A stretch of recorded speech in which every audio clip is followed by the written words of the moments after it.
इतक्या तिसऱ्या चौथ्या फेरीपर्यंत। आणि धाराशिव, मोठा धाराशिवमधनं एक मोठा आकडा समोर येतो। ओमराजे निंबाळकर तब्बल 37,000 मतांनी पुढे आहेत। धाराशिवमध्ये अर्चना पाटील त्यांच्या विरोधात होत्या आणि अर्चना पाटील यांनी अगदी शेवटच्या क्षणी अजित पवारांच्या राष्ट्रवादीमध्ये प्रवेश केला होता। मात्र त्या पिछाडीवर जळगावमधनं स्मिता वाघ 28,000 मतांनी आघाडीवरती आहेत आणि महाविकास आघाडीचे ठाकरेंच्या शिवसेनेचे करण पवार हे या ठिकाणी पिछाडीवर दिसतात। बाळ्या मामा म्हात्रे भिवंडीमधनं 7,000 मतांनी आघाडीवरती आहेत। सुरुवातीला कपिल पाटील इथे आघाडीवरती दिसत होते, मात्र बाळ्या मामा म्हात्रे, सुरेश म्हात्रे यांनी ही आपली आघाडी पुन्हा एकदा चित्र पलटले आणि आघाडीवरती गेलेले आहेत। भिवंडीमधलं हे चित्र सुरुवातीच्या कलांमध्ये कपिल पाटील आघाडीवर होते, मात्र आता चित्र पलटलंय आणि बाळ्या मामा म्हात्रे, सुरेश म्हात्रे शरद पवारांच्या राष्ट्रवादीचे ते आघाडीवर गेलेले दिसतात। 7,000 मतांचा फरक आहे।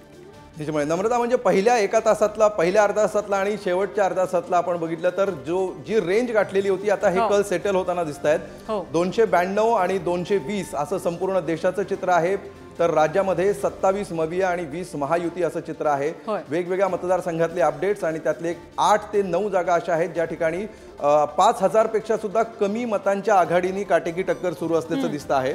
आणि सांगलीसारखा मतदारसंघ आहे जिथे जो आपण एक्झिट पोलमध्ये सुद्धा वर्तवला होता, एकमेव अपक्ष उमेदवार निवडून येऊ शकतो असा, आणि तिथे 23,000 पेक्षा जास्त मतांचं लीड आहे। भिवंडीमध्ये बाळ्यामामा म्हात्रे 7,000 मतांनी सध्या आघाडीवर आहेत। नागपूरमध्ये नितीन गडकरींनी पहिल्यापासून आघाडी राखलेली आहे, कायम ठेवलेली आहे आणि ते साधारण 12,000 मतांपेक्षा अधिकची आघाडी त्यांना मिळालेली आहे। रावसाहेब दानवे डबल हॅट्रिक करण्याच्या मूडमध्ये सध्या दिसत आहेत, कारण त्यांनाही सध्याच्या आघाडीत एकदाही ते पिछाडीवर पडलेले नाहीत।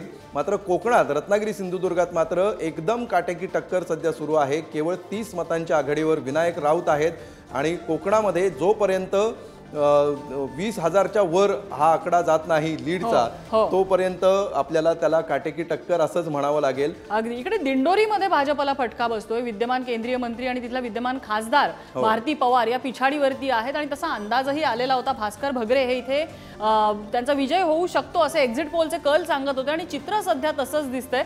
नारायण राणे 30 मतांनी पिछाडीवरती आहेत, मात्र हा 30चा आकडा हा खरोखरच इंटरेस्टिंग आहे। भिवंडीमध्ये 7,000 मतांनी शरद पवारांच्या राष्ट्रवादीचे बाळ्यामामा म्हात्रे आघाडीवरती आहेत। तिकडे जळगावमध्ये स्मिता वाघ 23,000 मतांनी आघाडीवरती आहेत।